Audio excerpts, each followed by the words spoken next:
एक मोठं व्यासपीठ दिलं आणि आज मात्र सफाळे हाप आपण बघतोय सफाळे विभागातील तरुणांना संधी मिळते।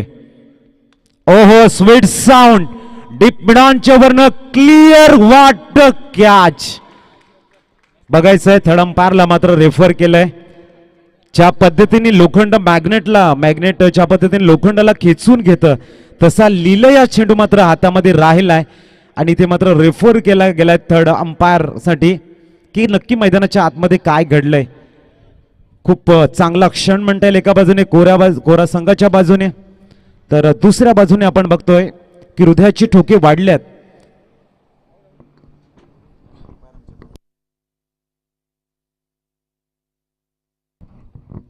थर्ड अंपायर इथे मात्र चेक करतायत।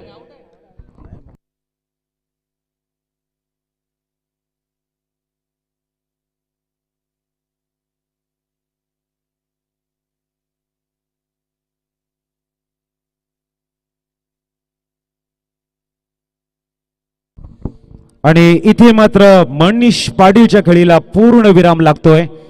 बॅड लक असं मी नक्कीच म्हणेन।